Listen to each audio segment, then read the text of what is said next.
O bioma Caatinga, ele ocupa uma área de 862.818 quilômetros quadrados,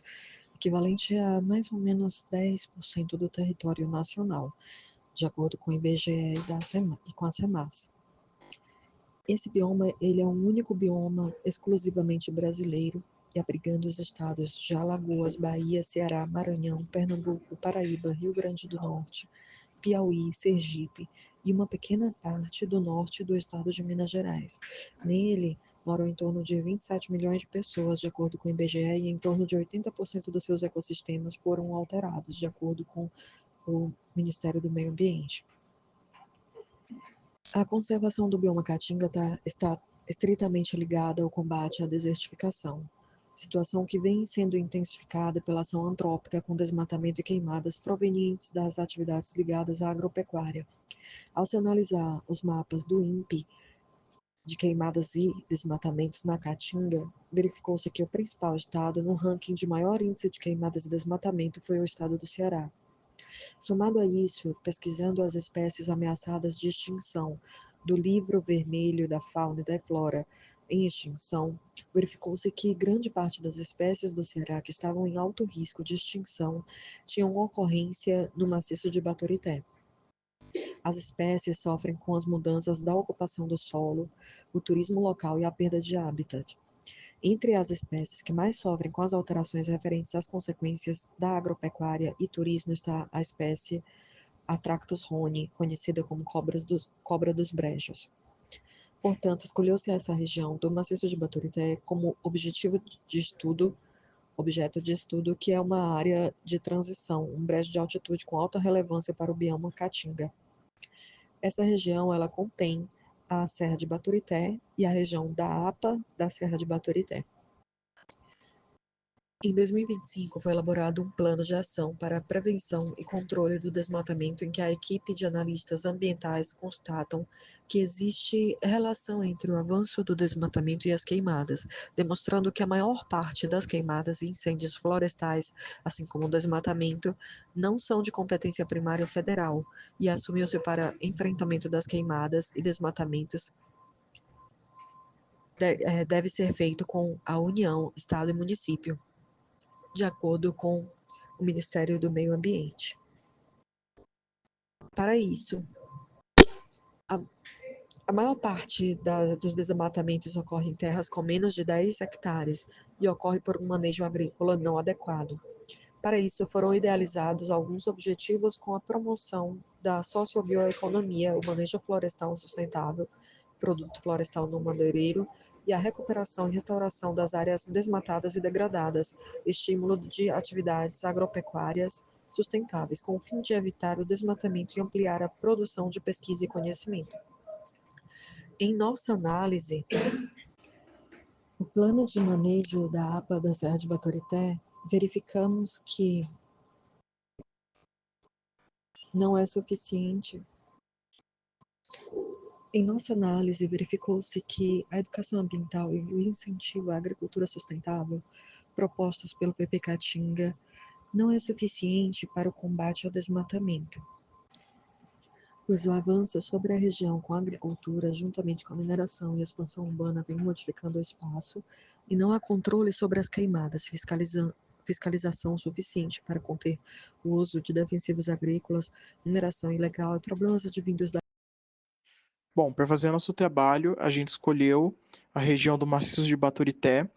que é uma área localizada entre o norte e o centro do estado do Ceará. Né? É uma área de pouco mais de 2.700 km², subdividida em 13 municípios. É considerado um refúgio ecológico por abrigar mais de 30 espécies ameaçadas e conta também com a presença de povos tradicionais, como populações indígenas e quilombolas. Cerca de 8% do território do maciço também é delimitado com uma unidade de conservação, mais especificamente uma área de preservação ambiental, que é a área de proteção ambiental da Serra do Baturité, e ela apresenta uma característica bastante peculiar, que vai ser tratado no próximo slide. Para trazer um pouco aqui das informações dos domínios que a gente tem na região, Nós temos um mapa das unidades fitoecológicas do maciço de Baturité, fornecido pela Fundação de Meteorologia e Recursos Hídricos do Ceará, mapa de 2018. E a gente consegue ver que o maciço de Baturité, ele configura um mosaico, né? Que junta mata úmida, mata seca e caatinga arbustiva densa, tá? E aí, quase que o espaço todo ali da APA, que fica no seu interior, é de mata úmida, né? E por que que a gente tem essa formação de mata úmida numa região de caatinga, né? Numa região mais seca? Tem duas explicações para isso, né? Tem dois motivos para isso, que seriam as altitudes elevadas e uma barreira natural. O vento que vem com a umidade do mar, ele acaba batendo nessa barreira natural, né, por conta dessas altitudes mais elevadas. Ao ganhar altitude, esse ar ele acaba condensando a umidade e isso acaba se tornando a pluviosidade, que faz com que aquele lugar tenha mais umidade, por isso acaba refletindo também na formação vegetacional que tem naquela região, tá? Um ponto importante da gente trazer é que até o momento o maciço de Baturité ele não possui zoneamento ecológico econômico, tá? Porém, ele está em desenvolvimento, ele foi iniciado em 2022, ele ficou parado, e no início de 2025, a Secretaria de Meio Ambiente do Estado do Ceará anunciou que retomou os estudos para que seja concluído esse zoneamento. Definição do problema. Ao longo da investigação sobre os principais fatores que incidem na conservação biológica do bioma Caatinga, defrontamos-nos com imagens do mapa da plataforma Terra Brasilis, do INPE, que se evidenciaram como preocupantes acerca do desmatamento na Caatinga, e posteriormente verificou-se que, juntamente com o desmatamento, encontra-se também o grande número de queimadas decorrentes de diversos fatores. Entre os estados da Caatinga, que mais se destacam com as queimadas e desmatamento está o estado do Ceará. Ao pesquisar no Livro Vermelho das Espécies Ameaçadas de Extinção, verificou-se que, ao buscar o estado do Ceará entre as espécies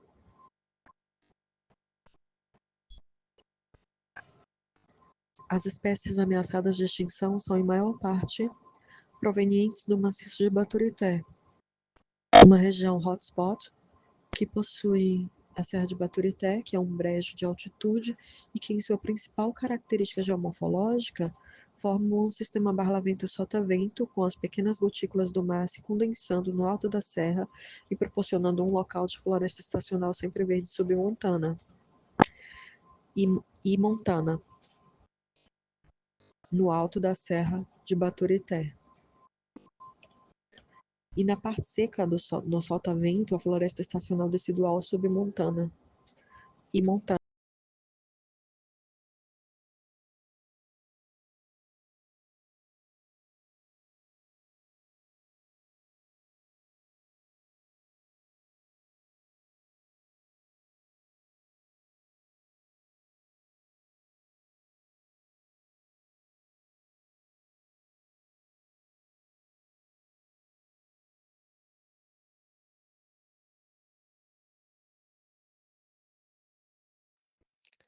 Bem, vamos falar um pouquinho sobre o Plano Nacional para a Conservação da Herpetofauna do Nordeste Brasileiro. Coordenado pelo ICMBio e pelo RAM, Centro Nacional de Pesquisa e Conservação de Répteis e Anfíbios, estima-se que cerca de 70 espécies estão ameaçadas e sendo contempladas pelo PAN. Dessas, 46 em risco iminente de extinção, 8 anfíbios e 38 répteis. A Atractus roniae passus é uma dessas espécies classificadas em perigo de extinção, chamando a nossa atenção para a vulnerabilidade do maciço do Baturité. No próximo slide, veremos então algumas dessas espécies que estão ameaçadas, junto com pássaros, com mamíferos, que também fazem parte do bioma local e estão também ameaçados de extinção pelas causas que já foram apresentadas. Por meio do levantamento bibliográfico, a gente conseguiu identificar algumas ameaças, e esse levantamento ele foi feito tanto pelo próprio plano de manejo da APA, da Serra do Baturité, como o Plano de Ação Nacional para a Herpetofauna do Nordeste, como também da leitura de alguns autores de artigos científicos que falam sobre a fitofisionomia da caatinga cearense. Então, nisso, nós conseguimos identificar alguns pontos, sendo eles tanto a perda quanto a fragmentação dos habitats que se dão pela ocupação urbana desordenada, a expansão agropecuária e a especulação imobiliária intensificada pela questão do turismo local que vem crescendo, e isso, por sua vez, impacta com a redução de habitats, de fontes de alimentos e de locais de reprodução para as espécies, favorecendo mudanças microclimáticas, aos quais as cobras que a gente está analisando são particularmente sensíveis. Nós temos também as queimadas e desmatamento, que alteram o microclima local e alteram a umidade do solo, a exploração de recursos hídricos e escassez de água, que comprometem o equilíbrio ambiental dos enclaves úmidos, a introdução de espécies exóticas, que têm um grande potencial para causar desequilíbrios ecológicos e competição por recursos, o efeito de borda, que por sua vez é um efeito bem complexo, porque ele consegue causar alterações diversas, tanto alterações que são microclimáticas, fazendo a redução da qualidade do habitat, mas também impactando de maneira direta no isolamento de populações e, por consequência, na redução da variabilidade genética. E nós temos também as mudanças climáticas e eventos de seca prolongada, que não só reduzem a resiliência dos ambientes de ocorrência, como trazem uma preocupação muito específica nesse contexto da espécie analisada, porque isso tende a intensificar a ocorrência de cada vez mais secas, cada vez mais prolongadas, e acelerando o processo de desertificação local, o que, novamente, se torna uma preocupação por conta da necessidade de um ambiente especificamente úmido para a ocorrência, manutenção e reprodução dessa espécie. No tangente às estratégias de solução, para que a gente conseguisse ter as estratégias que tivessem melhores adaptadas ao local, a gente pegou algumas das estratégias já mencionadas no plano de manejo da APA da Serra do Baturité e fizemos algumas adaptações para que essas estratégias possam ser implementadas em toda a região ali do maciço de Baturité. Então, a primeira estratégia seria a criação de novas unidades de conservação ou então ampliação da unidade já existente, né? E a intenção seria elevar os índices de preservação e conservação na região, já que você teria um maior número de áreas protegidas na região, né? Outra estratégia possível seria a ampliação do monitoramento da biodiversidade no local, visando a criação de diagnósticos de espécies ameaçadas, o que também forneceria dados suficientes para que a gente tivesse medidas de proteção mais adequadas, né?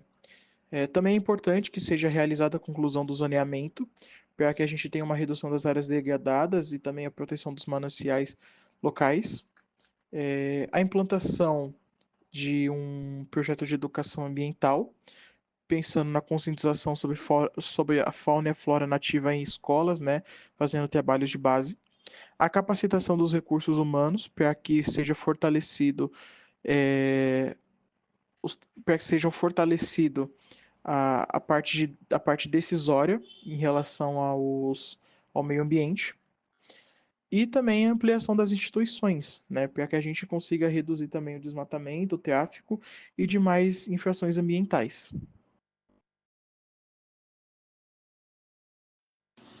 Com o intuito de coadunar com as ideias expostas no quadro de estratégias, né,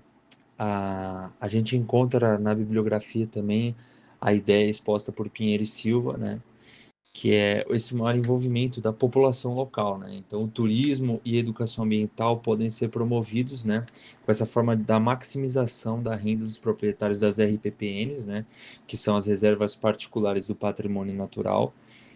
Então, sendo mais uma ideia de fomento à proteção e à conservação da área do Baturité, e como os autores exploraram também que há essa necessidade de um fortalecimento na atuação dos órgãos de assistência técnica para gerar essas novas culturas de plantio, né? Resultando assim não só no aumento da renda dos agricultores, como concomitantemente na redução do desmatamento e das queimadas na região, conseguindo assim implementar uma gestão ambiental que agrega não só a economia, o social da região, né, e também a proteção do meio ambiente. Diante desse cenário de intensas pressões antrópicas e fragilidade ambiental, torna-se indispensável tanto a implementação e fortalecimento de políticas públicas integradas e voltadas à conservação e ao uso sustentável de recursos do maciço do Baturité. O reconhecimento e a valorização dos povos indígenas e das comunidades tradicionais, aliadas tanto ao investimento de práticas agropecuárias sustentáveis e na recuperação de áreas degradadas, junto ao monitoramento contínuo e educação ambientais, são fundamentais, pois juntos isso permite a efetivação e preservação desta área, que depende de uma atuação conjunta entre o poder público, as instituições de pesquisa e a sociedade civil.